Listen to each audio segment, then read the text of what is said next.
On the day that I received my Ph.D. from the University of Chicago, I heard a lecture from a world-renowned Shakespeare scholar in which he asserted that the play Macbeth represented the ipso facto valorization of transgression. And I thought, really? Really? The ipso facto valorization of transgression, of murder. It was an interesting theory, but I wondered whether that was what Shakespeare had intended. And I wondered whether real-life transgressors would agree. This is a question that no literary scholar could answer. There was only one way to get the answer to this question, and that was to ask convicted killers. So I boldly went where no Shakespeare scholar had ever gone before, supermax. I wanted to test what scholars call verisimilitude. Verisimilitude. That is, whether Shakespeare's representation of murder in Macbeth and in the other plays was true to life. Again, a question that no scholar could answer. And no Shakespeare scholar had ever received access to this kind of prison before. Supermax is not your ordinary prison. Supermax is a prison within a prison, the long-term disciplinary segregation unit. This is not your typical 30 days in the hole. These prisoners spend nearly 24 hours a day in windowless, concrete isolation cells for years. Any movement out of their individual cells is a monumental undertaking. It took 2 officers to escort each prisoner from his individual cell to a specially designated area in which I conducted the group sessions. Now, group work in solitary confinement sounds like an oxymoron, doesn't it? After all, the whole point is to keep these guys away from one another and away from any other human beings. So 2 officers escorted each individual prisoner. The prisoners were chained with shackles on their feet, shackles on their hands, and then a leather leash was attached.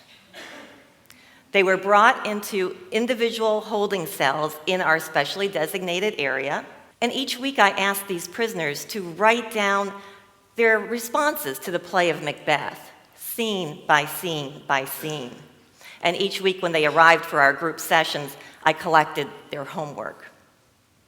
They often wrote volumes. Then I sat in the hallway between 2 rows of cells while the prisoners spoke to one another, sharing their thoughts, their insights, debating alternative interpretations of the play, while I sat in between and listened. Although they couldn't see one another other than through the little cuff cord, these conversations were focused, intense, original. They couldn't see the prisoners beside them at all. In Supermax, I learned to look at Shakespeare in an entirely new way, in which these 400-year-old plays had immediate relevancy for these prisoners. I spent 10 years in Supermax, reading Shakespeare with hundreds of isolated prisoners, most especially with this one. This is Larry. Larry spent 10 years living in Supermax. In his own words, Larry says, Shakespeare saved his life. Now I'd like to share with you a short video in which Larry describes the transformative power of this literature. The video was taken very soon after Larry was released, after, remember, 10 years of isolation. And his nervousness in front of the video camera is very evident. Still, what he has to say is profound and moving. Shakespeare saved my life. I know that sounds crazy, but it's true, I swear. As Dr. Bates alluded to, the Shakespeare program began in segregation units. And I had spent 10 and a half years in the segregation units. So, I'm sorry. While I went in as a 19-year-old kid and I didn't get out until I was a 30-year-old man. So while most people spend their 20s finding their place in this world, I spent every single day of my 20s pacing the cell in isolation, trying to find reasons not to leave the world. And that's when I was introduced to Shakespeare through Dr. Bates. She had come walking through these segregation units asking if any of us would be interested in studying Shakespeare. And I was at the crossroads of my life where I wasn't sure if I could find the courage to stay where I was or find the courage to go beyond where I was. So it was the right moment for me to be introduced to Shakespeare. So I said yes, I agreed to study Shakespeare. She left me with a speech by King Richard II, which he was expressing from his own supermax dungeon 400 years before. And I just couldn't believe that this guy was pacing around in his own dungeon trying to find a life in it just like me. So that was my first exposure to Shakespeare. And it would literally change the rest of my life. So the last few years that I was in segregation, I spent it studying and discussing Shakespeare through a hole in the door. It's a food slot or a cuff port. It's just a hole in a steel door. So we would gather and we would look through these holes and discuss what we had read about in Shakespeare. And, you know, everything would come up for trying to define all these crazy terms like honor and integrity and all these kind of things. It just really forced me to find some kind of substance to these things in my life. So I was forced to look into a mirror, basically, at myself and give these things real meaning to me. So that overall changed the way I thought entirely about everything, about myself, about others, about these characters. I was literally digging at the very root of myself by digging at the root of Shakespeare's characters. So, for instance, I couldn't say that Hamlet's impulse for revenge was honorable if I couldn't tell you what honor was, and I couldn't, and I still can't.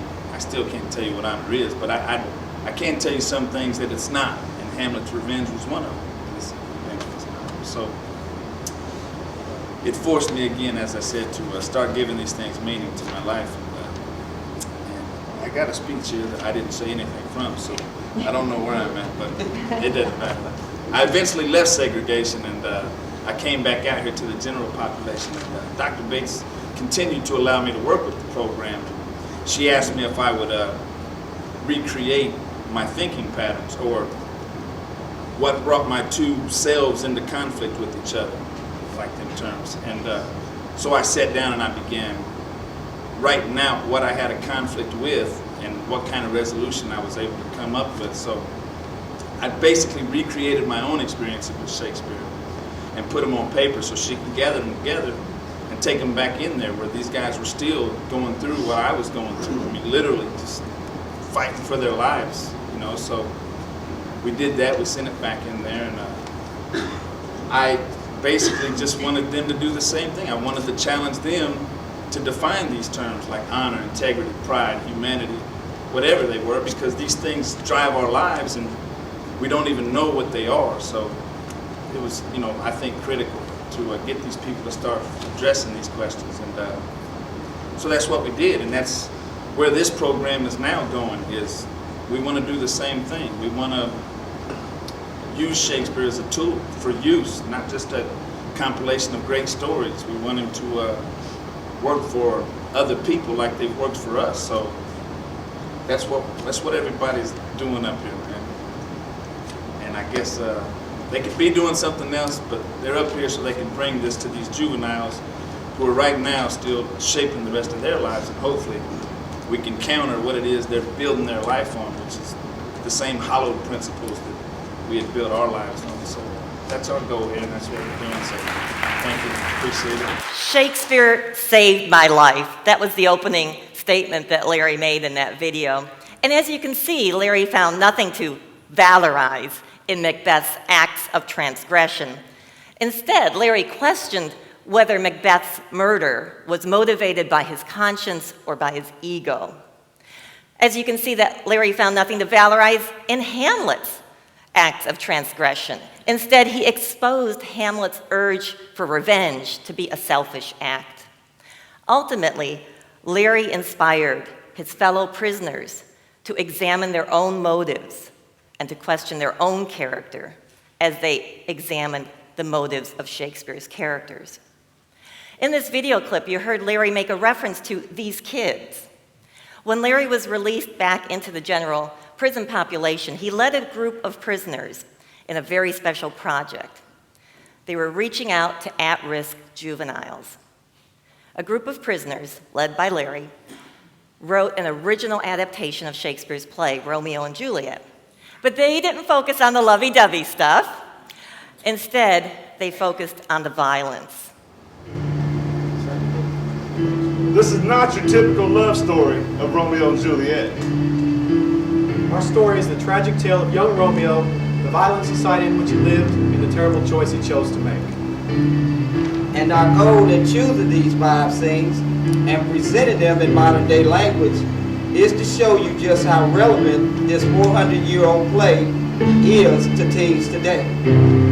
Like Romeo, many of you live in a violent society and will someday face choices like Romeo's. In presenting these scenes and the questions that follow each scene, we hope to help at-risk teenagers make less tragic choices. We hope that you can learn from Romeo's mistakes And from our own. In The Prisoner's adaptation, they presented 5 scenes from Romeo and Juliet.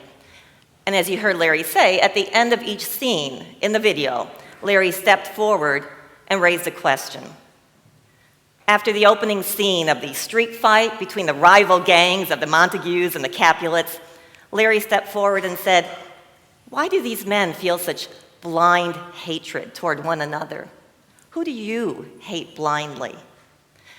After the scene in which Romeo agrees to crash the party at the Capulets, even though he really doesn't want to go, Larry stepped forward and he said, "Why does Romeo give in to peer pressure? Why do any of us?" And after the scene where Juliet's cousin vows to kill Romeo, Larry stepped forward again and he asked, what is it that he's really after? Is it Romeo's life or is it something else? The Prisoner's adaptation of the story of Romeo and Juliet did not end with the lover's tragic suicide. Their adaptation ended much more tragically.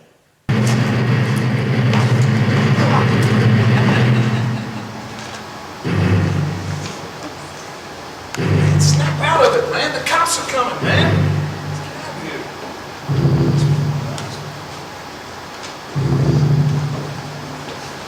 Oh, unfortunate fool!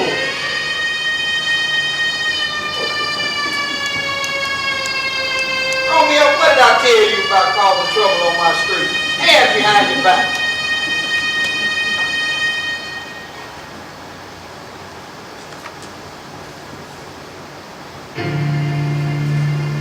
Shakespeare wrote this play 400 years ago, but it still applies to teenagers today. I was 18 years old when I got locked up for murder, and I'm serving life without the possibility of parole. I came to prison when I was 16 years old for 2 counts of murder, and I'm serving a life sentence. I was arrested at the age of 18 for a double murder, and I was given 2 55-year sentences.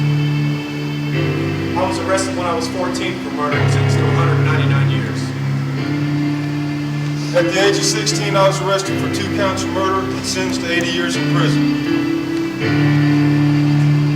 I came to prison at the age of 17 for murder. As a juvenile, I faced the death penalty and was sentenced to life without the possibility of parole. I will never go home.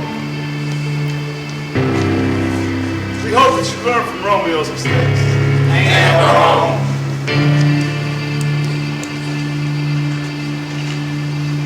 We know that you've been disrespected or felt disrespected like Tybalt.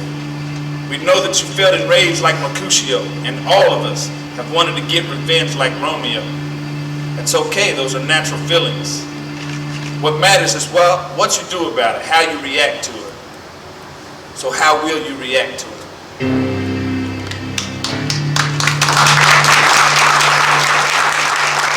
I've shown the prisoners' video of Romeo and Juliet to teenagers in alternative high schools and in prison. When nothing else could reach these hardcore kids, these prisoners, speaking through Shakespeare, did. That's because they were connecting their own lives to Shakespeare. They were connecting the kids' lives to Shakespeare. Once again, Shakespeare was saving lives. And there's nothing ipso facto about that. Thank you.